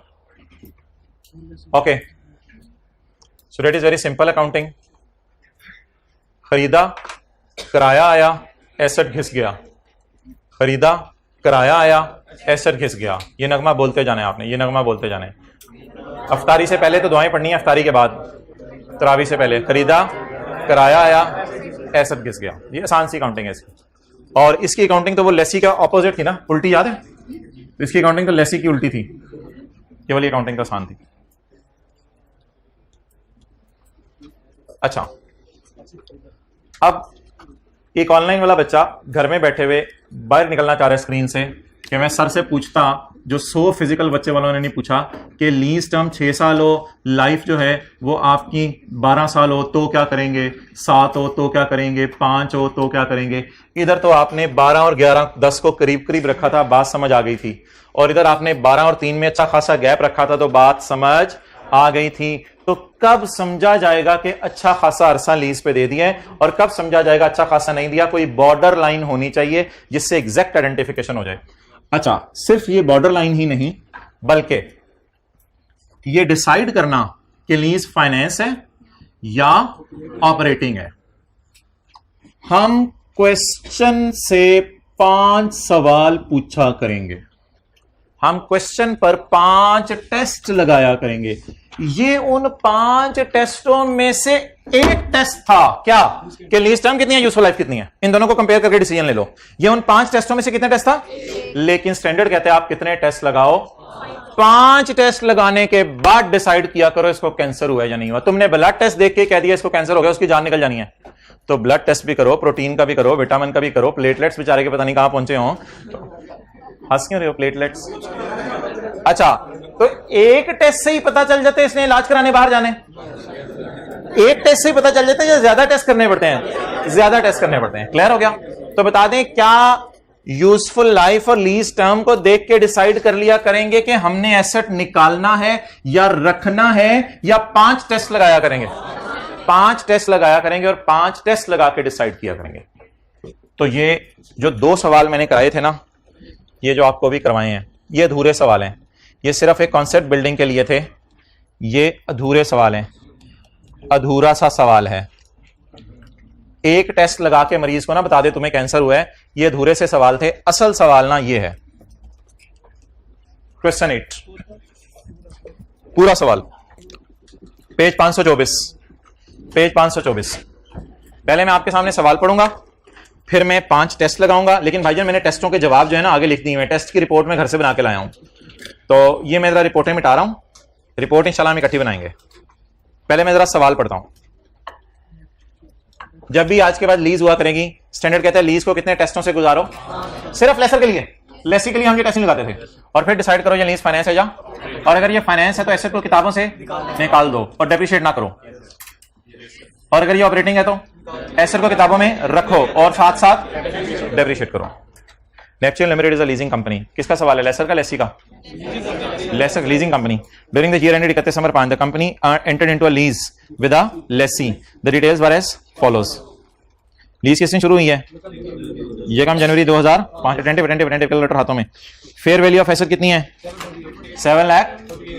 लेसी का सवाल है, लेसर का सवाल है? लेसर का। फेयर वैल्यू इग्नोर नहीं करनी। अच्छा, lease period is 6 years, economic life is 7 years। Economic life और यूजफुल लाइफ में क्या डिफरेंस होता है इसमें मैं बात कर लूंगा, फिलहाल इसको आप यूजफुली समझ लें। अच्छा, इकोनॉमिक लाइफ इज 7 years। मैंने कहा इन दोनों को कंपेयर करके डिसाइड ना करें कि ये लीज फाइनेंशियल ऑपरेटिंग है। मैं सबर मैंने कहा कि 6 को 7 से डिवाइड करके या 6 और 7 को कंपेयर करके ना डिसाइड करें ये फाइनेंशियल ऑपरेटिंग है। अभी मैं आपको 5 टेस्ट सिखाऊंगा जिनमें से एक ये भी होगा कि 6 और 7 को कंपेयर करें। अच्छा जी, कितने सालों के लिए लीज पे दिया? 2005, 6, 7, 8, 9, 10, 2010 तक के लिए लीज पे दिया। हालांकि 2011 में भी एसेट से कुछ ना कुछ जान निकल सकती है। ओके, लीज इंस्टॉलमेंट्स कितनी है? सारी बातें 6 होंगी ना यार, क्योंकि 6 साल की लीज है ना। तो किराए कितनी दफा पे होंगे? 6 दफा। एरियर में, एडवांस में? एरियर में। अच्छा, छठे साल के एंड पे मैंने लेसर से कहा, लेसर यार ये अगर मैं खरीदना चाहूं, कहते there is no purchase option. भागो, आप इसको खरीद नहीं सकते। मैंने कहा फिर भी, कहते नहीं, there is no purchase option available to lessee at the end of. इसका मतलब मैं मजबूरन एसेट को लीज टर्म के एंड पे क्या करके आ जाऊंगा? वापस करके आ जाऊंगा। क्लियर हो गया कि discount rate is 9% per annum. अब मैं आपसे 5 सवाल पूछता हूं इस डेटे को सामने रखते हुए। आपने सोल्यूशन नहीं देखना क्योंकि यहां सोल्यूशन हुआ है। पहला सवाल, क्या छठे साल के एंड पर ओनरशिप लेसी को ट्रांसफर हो जानी है? एक लाइन लिखी हुई थी, आप इसको पैसे देके खरीद नहीं सकते। तो क्या छठे साल के एंड पे या एसेट आपका बन जाएगा कि 7वें साल आप इसको इस्तेमाल करें? ओके, अगला सवाल, सोल्यूशन नहीं देखना। क्या लेसी के पास ये ऑप्शन है कि वो परचेज कर सकता है एसेट को एट अ प्राइस, ऐसी कीमत पे जो बहुत कम हो फेयर वैल्यू से? आज की फेयर वैल्यू नहीं, at the date the option becomes exercisable। when option become exercisable, किसी को याद है ऑप्शन मिलती कब है? at end of lease term लिख लें, at end of। साथ इधर हाथ रख दें क्योंकि आपको इधर उधर चला जाना है हाथ, इस तरह हाथ रख दें। अगला सवाल बताएं जी, दूसरा दोबारा, क्या लेसी के पास ये ऑप्शन है कि वो एसेट को खरीद सकता है मार्केट प्राइस से भी कम पे जिस वक्त लीज एंड होगी? ओ भाई, मार्केट प्राइस से कम पे दूर की बात, वो खरीद ही नहीं सकता। तो क्या ये ऑप्शन है?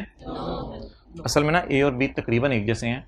ए में असल में ये है, कभी कभी लेसर मुफ्त में भी एसेट दे देता है। कई दफा लेसर कहता है at end of lease you can take this asset, और बी में क्या है? At end of lease you can take the asset but below market value. तो दोनों बातें सवाल में नहीं है, और मुझे पता है दोनों बातें क्यों नहीं है, क्योंकि मैंने सवाल में कौन सा पॉइंट पढ़ा हुआ है? एफ। पॉइंट एफ की रोशनी में मैं जवाब दे रहा हूं।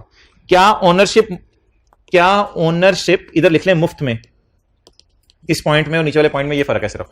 क्या ओनरशिप मुफ्त में ट्रांसफर हो जाएगी एंड पे? नो।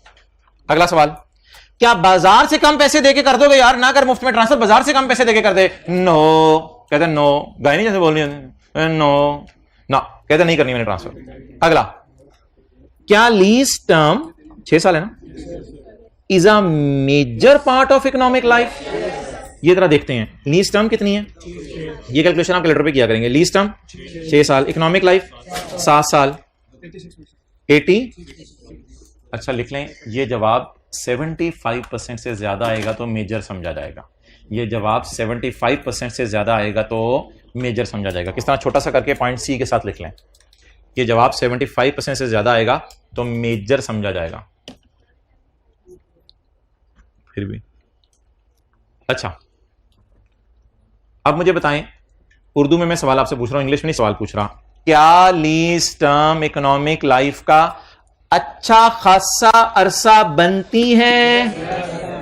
बस जैसे ही आपका जवाब आई यस, किसी एक पॉइंट का भी टेस्ट लगाना बंद कर दें, खत्म, टेस्ट लगाना बंद कर दें। It is finance lease, it is finance lease, खत्म। एसेट को किताबों से निकालें।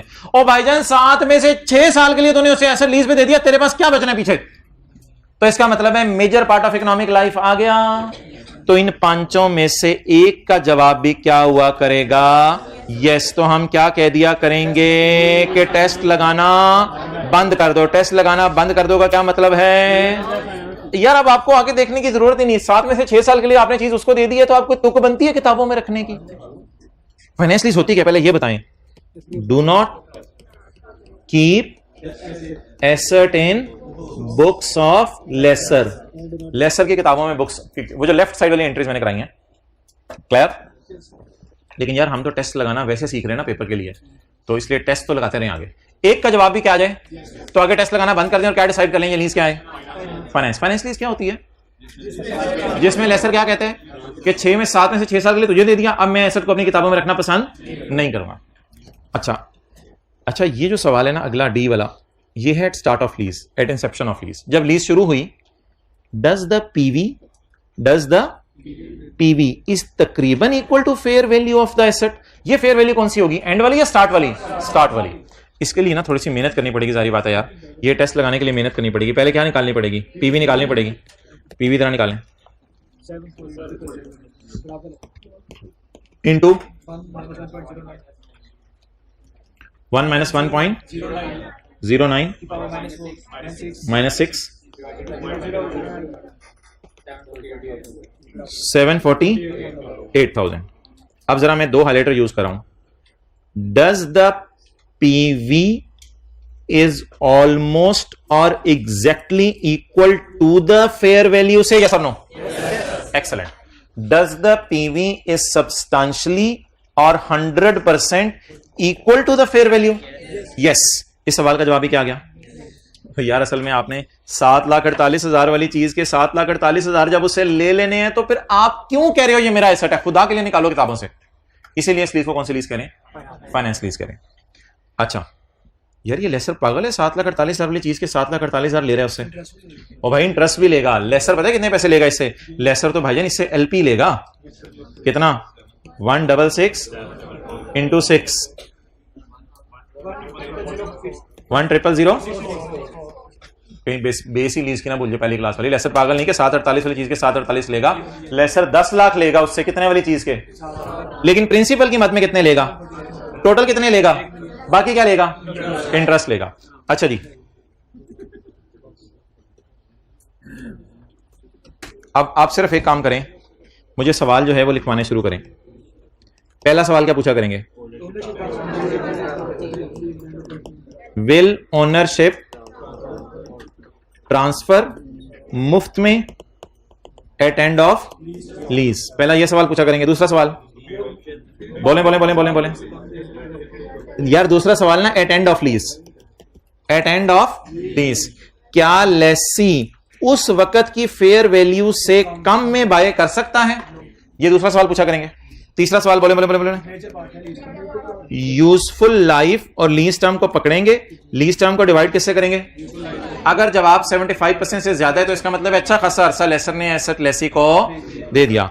चौथा सवाल क्या पूछेंगे, present value of lease payment को डिवाइड किससे करेंगे, फेयर वैल्यू किस वक्त की लीज के स्टार्ट की। अगर जवाब 90% या उससे ज्यादा आया, इधर 75 नहीं है, इधर कितने परसेंट, 90% या उससे ज्यादा आया तो लीज को क्या कह देंगे, यस। तो यस जवाब दे देंगे, तो क्या जवाब दे देंगे, yes.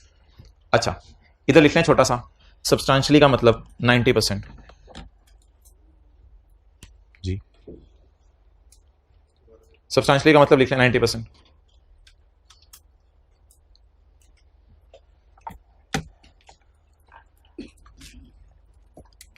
Is the asset of a special nature that only lessee can use it? इसको जरा छोड़ें, without major modification. Is the asset is of a special nature that only lessee can use it? क्या asset कोई ऐसा special है जिसको सिर्फ लेसी ही use कर सकता है, दुनिया में कोई और यूज नहीं कर सकता?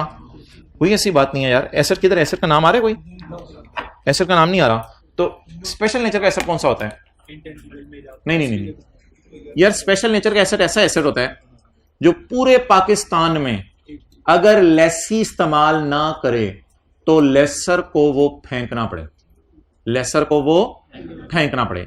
मिसाल के तौर पे कोई बंदा पाकिस्तान में ये कहता है लेसर को, बैंक को जाके कि बैंक मुझे ऐसा हेलीकॉप्टर चाहिए जो हेलीकॉप्टर जो है वो कहीं अवेलेबल ना हो और वो बाहर के मुल्क से मुझे तुम मंगवा के दो, और मुझे फला फला मसला है, हेलीकॉप्टर में ये फंक्शन मेरे लिए तुमने बिल्ट इन करवाने हैं, ये करवा के तुम मुझे ये हेलीकॉप्टर मंगवा के दो। और बाद में जब लेसर ये इन्वेस्टमेंट कर दे और लेसी 2-3 साल इस्तेमाल करके कहे अब मेरे किसी काम का नहीं है, तो लेसर इधर उधर लेके फिरे, लोग कहें यार इससे अच्छे हेलीकॉप्टर हमारे पास है, इसने तो पता नहीं क्या क्या इसमें मसले करवाए हैं, ये भी चेंज कराई हुई है, ये भी ड्राइविंग सीट भी चेंज कराई हुई है, ये भी हमारे तो किसी काम का नहीं है, फेंको इसको। उस एसेट को क्या कहते हैं? स्पेशल नेचर, आज तक आईकैप की हिस्ट्री में कभी स्पेशल नेचर का एसेट नहीं आया, इसलिए हम हमेशा एज्यूम करेंगे is asset of special nature. No no no no no, हमेशा एज्यूम करेंगे सवाल में एसेट स्पेशल नेचर का नहीं है। शायद ये गाड़ी है, लेसर इसको नहीं किसी और को दे देगा। शायद ये मशीन है, लेसर इसको नहीं किसी और को दे देगा। शायद ये घर है, लेसर इसको नहीं किसी और को दे देगा। शायद ये एसी लीज पे लिए हुए हैं, लेसर इसको नहीं किसी और को दे देगा। तो ये जितने एसेट आपको नजर आ रहे हैं, क्या ये बहुत स्पेशलाइज नेचर के हैं कि इधर से उतार के और कहीं इस्तेमाल ही नहीं हो सकते? कोई स्पेशलाइज, जितने एसेट आपको लगा शुक्र नजर आ रहे हैं, सारे एक जगह से उतार के दूसरी जगह जाके लगा रहे हैं, इस्तेमाल हो सकते हैं। कोई स्पेशलाइज नेचर का एसेट नजर नहीं आ रहा और बड़ा रेयर है। आईकैप ने तो आज तक कभी नहीं पूछा स्पेशल नेचर का एसेट कोई। इस सवाल का जवाब हमेशा क्या हुआ करेगा? नो हुआ करेगा। विदाउट मेजर मॉडिफिकेशन का लफ्ज मैं कल पढ़ूंगा। इस सवाल का जवाब भी क्या हुआ करेगा? नो। अब नीचे जहां लिखें, अगर पांचों में से एक का जवाब भी यस आ जाएगा तो लीज को फाइनेंस कहेंगे। लिखें लिखें जल्दी। अगर पांचों में से एक का जवाब भी क्या आ जाएगा तो लीज को क्या कहेंगे? फाइनेंस।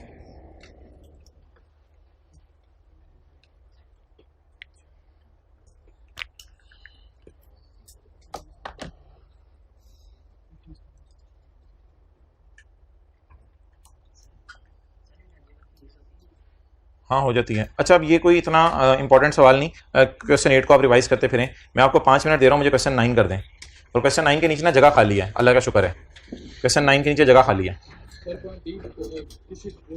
पॉइंट डी आप करेंगे, देख लें जी, पॉइंट डी का फॉर्मूला, पीवी को डिवाइड करेंगे फेयर वैल्यू से। और पॉइंट सी का फॉर्मूला भी लिख लें, lease term divided by useful life. जी जी वालेकुम सलाम। जी जी जी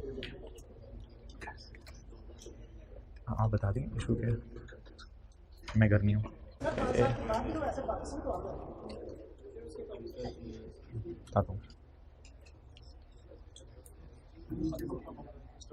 क्या फॉर्मूलाज? सी का फॉर्मूला है L T divided by UL, lease term divided by useful life. Useful life की जगह आप इकोनॉमिक लाइफ ही लिख लो, बल्कि बेहतर है, कल बात कर लेंगे यूजफुल और इकोनॉमिक लाइफ पे। और ये क्या है? PB divided by fair value. Okay,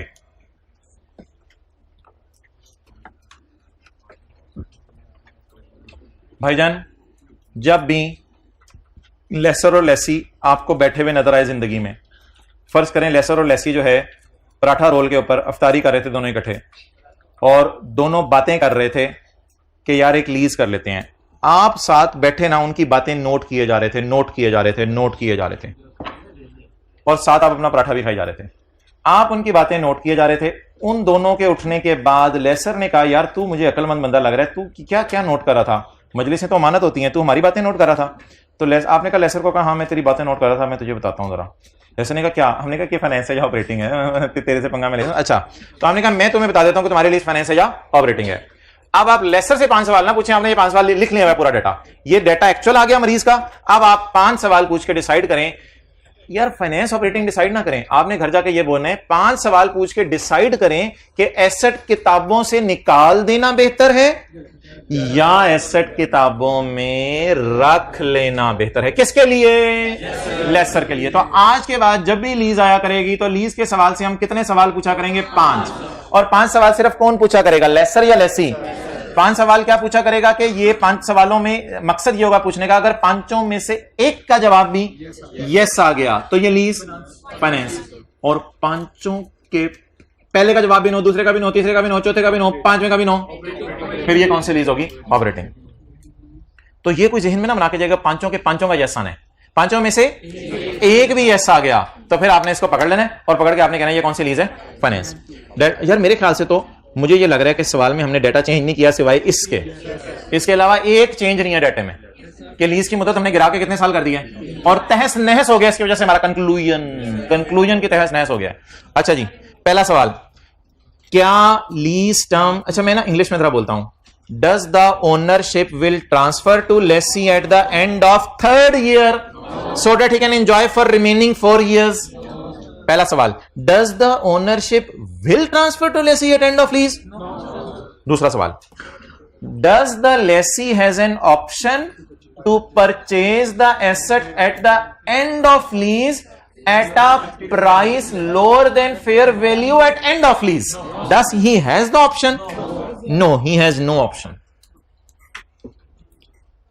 Does the lease term divided by economic life is greater than 75%? Does the lease term divided by economic life is greater than 75%?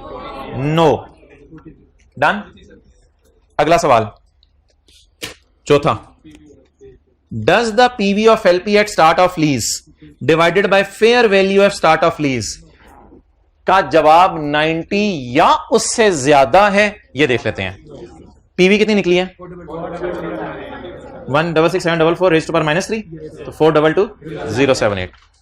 तो 422,078 अगले सफे से मैंने सोल्यूशन से देखी है. 422 यार ये पीवी आज की है तो फेयर वैल्यू भी पहले दिन की होगी ना. तो फेयर वैल्यू कितनी है?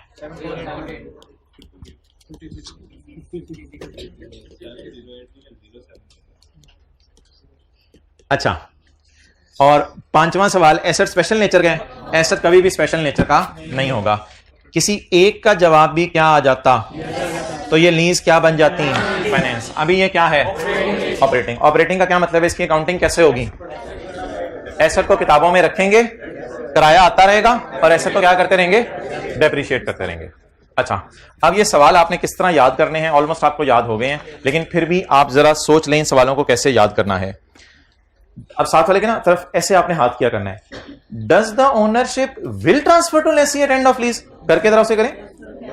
Does the ownership will transfer to lessee at end of lease. करो जरा try. Does the ownership will transfer to lessee at end of lease. मुफ्त में जवाब दें. दो दफा हम ये बात बोला करेंगे, फिर आपने जवाब दिया करना है. दूसरा सवाल, Does the lessee has an option to purchase the asset at a price below fair value at end of lease? ये बोलते बोलते आपकी बात होगी बीच में, मैं पूरा बोलता हूं. Does the lessee has an option to purchase the asset at the end of lease below fair value? No. तीसरा सवाल, Does the lease term divided by economic life is 75% or more? No. कुछ नहीं, ये असल में ना and पे होता है क्लास के थोड़ा सा ना. अच्छा, does the PV of LP at start of lease is almost और 90% equal to fair value at start of lease? No. Is asset very special? खलाई मखलूक है ये कोई? Is asset very special? तो पांचों के पांचों सवालों का जवाब क्या आ जाए? तो नो आ जाए, तो इट इज ऑपरेटिंग लीज. तो बस एक छोटी सी बात आप उर्दू में दोबारा कहीं लिख लें. यहां पर फाइनेंस लीज के ऊपर पांचों में से एक का जवाब भी यस आ जाए तो फाइनेंस. पांचों सवालों में से एक का जवाब भी यस आ जाए तो फाइनेंस. इस सफे को मुकम्मल करें. पांचों में से एक का जवाब भी यस आ जाए तो फाइनेंस. यहां ये लिखना है. पांचों में से एक का जवाब भी यस आ जाए तो फाइनेंस. पांचों का जवाब नो आए तो ऑपरेटिंग.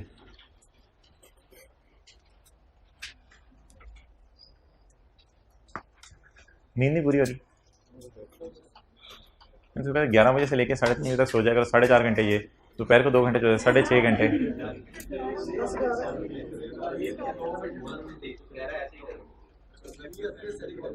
शेर खाना कितने बजे दोपहर को सोया था? कल दोपहर को नहीं सोए. रात को किस टाइम सोए थे? 10 बजे सोए थे.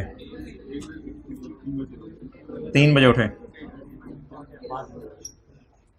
फजर के बाद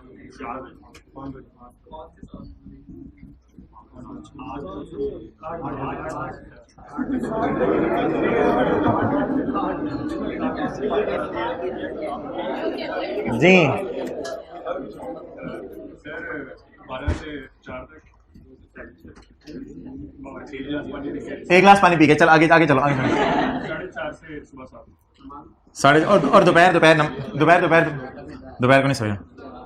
4 घंटे, 2 ढाई घंटे, 6.5 घंटे. अब वो कम सोया या आप ज्यादा सोए हो? ये कम सोया है या आप ज्यादा सोए हो? आप ज्यादा सोए हो. तरावी, अच्छा ये 7 बजे कर लो इसको, 2 घंटे हो जाए, ठीक है 7 बजे। आपका 6:30 का सेट है, उसको ना चेंज करना, ठीक है ओके। अच्छा कोई ऐसा शाहकार क्लास में जो लिखवाना चाहे जी, 3 से 4 घंटे जो सोया हो। हाँ आप बोलो क्या क्या 10 से 3, मैं 3 घंटे वाला कह रहा हूं, आप 5 से 8 रात को नहीं सोए यार।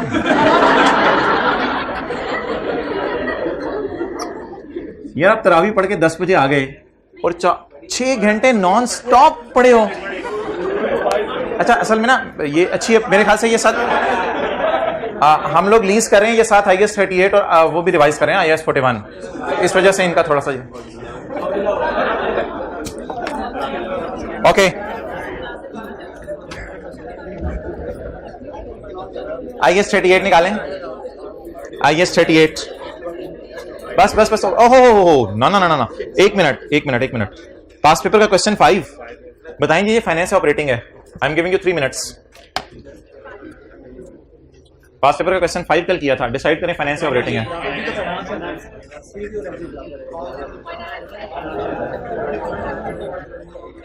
अच्छा भाई मैं तो बड़े शौक से आपको ये सवाल करवाऊंगा, और अगर किसी का ऊपर से उतारने को किसी को दिल चाह रहा है तो वो थोड़ी देर के लिए ना बस खामोशी से फिर बर्दाश्त कर ले।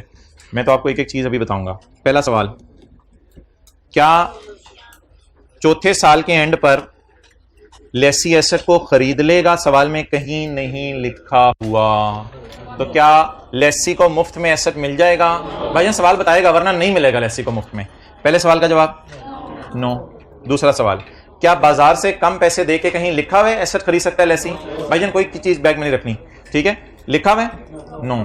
तीसरा सवाल, अगर मैं असल में ना यार असूल ये है कि आपने लीज टर्म को डिवाइड करना होता है इकोनॉमिक लाइफ से, लेकिन इकोनॉमिक लाइफ गिवन ना हो तो मजबूरन आप यूजफुल लाइफ से डिवाइड करते हैं। बातें मत करें, इकोनॉमिक लाइफ और यूजफुल लाइफ की रिवीजन कल करवा दूंगा। लीज टर्म को असूली तौर पे डिवाइड करना होता है इकोनॉमिक लाइफ से, नहीं गिवन तो मजबूरन यूजफुल लाइफ से। लीज टर्म कितने साल है और लाइफ 4 डिवाइडेड बाय 5। जवाब क्या आ गया? आगे टेस्ट लगाने की जरूरत नहीं है, ये लीज फाइनेंस है, इसीलिए कल मैंने एसेट किताबों से निकाल दिया था, एसेट किताबों से निकाल दिया था। चौथा सवाल, पीवी एनआई आपने निकाली हुई थी यार, एनआई कल इस डेटे से क्या एनआई आई थी मुझे अब याद नहीं, 28.69 अभी आते हुए लिखी थी, तो 28 पीवी या एनआई दी हुई थी ना इधर, जो भी आप कह दो, तो PV/NI दी हुई थी, तो असल PV ही लफ्ज़ है वैसे, तो NI लेसर यूज करता है, ठीक है लेसर का सवाल है, तो PV/NI बोलें जी, divided by fair value 28 point divided by 28.69 is equal to, अच्छा इसका सवाल इंग्लिश में पता है क्या है, does the PV is almost equal to fair value at the end of lease? Yes yes. क्या सवाल में ये डेयरी इक्विपमेंट है, कोई नॉर्मल सा डेयरी इक्विपमेंट होगा, ये कोई स्पेशल एसेट नहीं है, तो is asset of special nature? No. तो पांचों में से एक का जवाब भी क्या आ जाए? यस। तो ये लीज क्या है? फाइनेंस लीज है। डन हो गया। पांचों में से एक का जवाब भी यस आ जाए तो ये लीज क्या है? फाइनेंस। अच्छा इसमें मुझे बता दें, कुछ चीजें एंड की हैं, कुछ स्टार्ट की हैं। भाई इधर देख लेना, कुछ चीजें एंड की हैं, कुछ स्टार्ट की हैं। एंड पे लेसी को ये एसेट मिलेगा या नहीं, ये पहला सवाल होता है मुफ्त में, ये पहला सवाल होता है। दूसरा सवाल होता है एंड की फेयर वैल्यू देखो, एंड की, उसे एंड की जो परचेज प्राइस की ऑप्शन वो दे रहा है कि इतने में ले लो, यानी एंड पे 10,000 का मार्केट में है तो वो कह रहा है यार 6,000 में ले लो। अगर ऐसा है सवाल में तो इसका जवाब आ जाना था यस, लेकिन अभी क्या है? नो। तीसरी बात, ये तो सिंपल है, इसमें कोई मसला नहीं, ये पीवी तो वैसे ही शुरू की होनी है, तो जब पीवी शुरू की होनी है तो फिर फेयर वैल्यू भी शुरू की होनी है, और ये तो वैसे ही शुरू जो आखिर से कोई ताल्लुक नहीं। ये तो सिंपल सा सवाल है कि एसेट क्या है, स्पेशल नेचर का है या नहीं है, और एसेट आमतौर पे क्या होगा? स्पेशल नेचर का नहीं होगा, अनलेस अनलेस अनलेस के सवाल वाजे तौर पे क्या कह दे कि एसेट किस नेचर का है? स्पेशल नेचर का। ओके अच्छा अब समझ आ गया। IAS 38 एक दिन आपको होमवर्क दिया था, क्वेश्चन नंबर 6 प्रैक्टिस का, क्वेश्चन बैंक का, तो वो कोई नहीं, आपने किताबें बंद कर ली हैं तो आपने बस इधर देखते रहना। Question 6, Saqib limited began researching, revise हो जाएगा इंटेंजिबल्स, देखते रहें। पेज 35 है बुक का, निकालना है तो जिन्होंने बुक्स रखी हुई हैं। साकिब नहीं, बुक में कौन सा पेज है? क्वेश्चन 6 क्वेश्चन बैंक का 242। Sakib Limited began researching and developing an intangible assets. The following is a summary of costs that R&D department incurred each year. 2011 1,80,000, 1,00,000 और 80,000। अच्छा यार, जो सबसे ट्रिकी सवाल है IS 38 का वो मैं आपसे पूछने लगा हूं। मेरे ख्याल से इस सवाल में ऐसा मसला नहीं है, आपसे मैं पूछने लगा हूं सबसे ट्रिकी सवाल IS 38 का। ये 12 महीने की कॉस्ट है, ये 12 महीने की कॉस्ट है, ये 12 महीने की कॉस्ट है। नो, मुझे देखना पड़ेगा 11 में काम कब शुरू हुआ है। अगर 11 में नीचे ना देखें अभी मैं मेन बात IS 38 की बता रहा हूं जहां आप एरर कर रहे हैं। बाकी जगहों पे आपको मसला नहीं हो रहा, यहां पे आके एरर कर रहे हैं और फंस रहे हैं। मेरा सवाल ये है, क्या ये 12 महीने की कॉस्ट है, क्या ये 12 महीने की, क्या ये 12 महीने की? बिल्कुल मैंने डाटा देख के नहीं बता सकता, बस ये मुझे पता है 11 के साल में हुई, पता नहीं कितने महीने हुई। अगर सवाल में लिखा हुआ कि हमारा प्रोजेक्ट शुरू है 1 फरवरी को, तो फिर ये कॉस्ट 11 महीने की होगी। अब अगर इसको डिवाइड करना पड़ा तो 11 से करेंगे, मल्टीप्लाई करना पड़ा तो 2, 3, 4 महीने जितने भी हमें जरूरत हुई R&D के अलग अलग कर लेंगे। और आखिरी साल भी यही मसला होगा, डिसाइड करना पड़ेगा ये सवाल, ये जो है वो कॉस्ट 12 महीने की या नहीं। अगर सवाल ने लिखा हुआ 2013 के एंड पे कि project is still under progress, तो ये मैं कहूंगा 12 महीने की है। अगर सवाल में लिखा हुआ कि नवंबर में R&D डिपार्टमेंट क्लोज हो गया है, तो ये 12 महीने का खर्चा नहीं है, फिर R&D का खर्चा ये कितने महीने का है? 11 महीने का। तो अब इसे डिवाइड करना पड़ेगा 11 से, मल्टीप्लाई जिससे भी जरूरत पड़ी करना पड़ेगा। लेकिन मेरे ख्याल से शायद सवाल नीचे इन चक्रों में नहीं पड़ा, देखता हूं शायद पड़ा भी हो। The cost listed above are incurred evenly throughout each year. Evenly का मतलब है अगर 2 महीने में 10 रुपए खर्चा है तो 1 महीने में 5 रुपए खर्चा है। Included in the cost in 11, इसमें मसला है admin cost of 60 that are not considered to be directly attributed. वो एडमिन कॉस्ट जिनके साथ लिख दे डायरेक्टली एट्रीब्यूटेड, उनको आपने कैपिटलाइज करना है। ये छोटे छोटे हम स्टैंडर्ड रिवाइज करते रहेंगे, अटेंटिव रहा करें। वो एडमिन कॉस्ट इनके साथ लिख दे डायरेक्टली एट्रीब्यूटेबल, उनको कैपिटलाइज करना है। वो एडमिन कॉस्ट इनके साथ लिख दे डायरेक्टली एट्रीब्यूटेबल नहीं है, उनको आपने कैपिटलाइज नहीं करना। तो admin cost that are not considered to be directly attributable to R&D process. अच्छा, इसमें 60,000 की कॉस्ट ऐसी हैं जो डायरेक्टली एट्रीब्यूटेबल नहीं है, तो बाकी कितनी बच गई? 120। The first 2 months of the year were dedicated to research. Then development began from Yakam March. But all 6 recording criteria were only met on Yakam April. Overall खर्चे में 60,000 का तो मसला था, उसको वैसे ही फारिग कर दिया। पीछे खर्चा कितना बच गया? 120। इसमें जनवरी फरवरी रिसर्च में डाल देंगे, मार्च से लेके बस मार्च बुरी डेवलपमेंट, और अप्रैल से लेके दिसंबर तक कौन सी डेवलपमेंट अच्छी। तो मुझे बता दें, अब 120 को divided by 12 multiplied by 2 research expense कहेंगे, 120 divided by 12 multiplied by 1 development expense, और 120 डिवाइडेड बाय 12 मल्टीप्लाइड बाय 9 इससे क्या कहेंगे? अच्छी वाली डेवलपमेंट। कैपिटलाइज करेंगे, कितना होगा कैपिटलाइज? 90। अच्छा, वो एंट्रीज बस आप कर लीजिएगा खुद। आगे इंक्लूडेड इन कॉस्ट इन 12 की कॉस्ट में एडमिन कॉस्ट है 20,000 की, that are considered to be directly attributed. तो भाईजन अगर आप -20 करके +20 कर लें, आपकी मर्जी है, जरूरत ही नहीं है, इसमें डायरेक्टली एट्रीब्यूटेबल पड़ा है। अच्छा, अब दूसरा रिकॉर्डिंग क्राइटेरिया तो पिछले साल ही पूरा हो गया है, तो फिर इस साल तो सारी अच्छी वाली डेवलपमेंट है। तो अच्छी वाली डेवलपमेंट पिछले साल वाली 90 आ रही है, और इस साल वाली तो what is development work in progress का कैरी डाउन 190 2013। और डेवलपमेंट वर्क इन प्रोग्रेस के कैरी डाउन को इंपेयरमेंट टेस्ट से गुजारना होता है मस्ट, हर साल 3 चीजों का हर साल इंपेयरमेंट टेस्ट से गुजारना होता है, लेकिन इसमें वो इंपेयरमेंट का जिक्र ही नहीं है सवाल में। Included in cost incurred in 13 training कभी भी कैपिटलाइज नहीं होती। That are considered to be directly attributable to research and that are considered to be directly.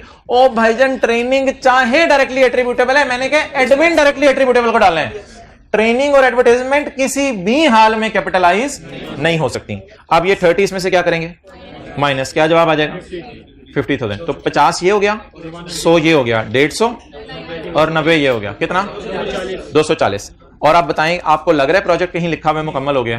तो अभी तक प्रोजेक्ट चल रहा है, अभी तक प्रोजेक्ट चल रहा है। ओवर। होमवर्क पास पेपर का क्वेश्चन नंबर 4 बंद कर दो।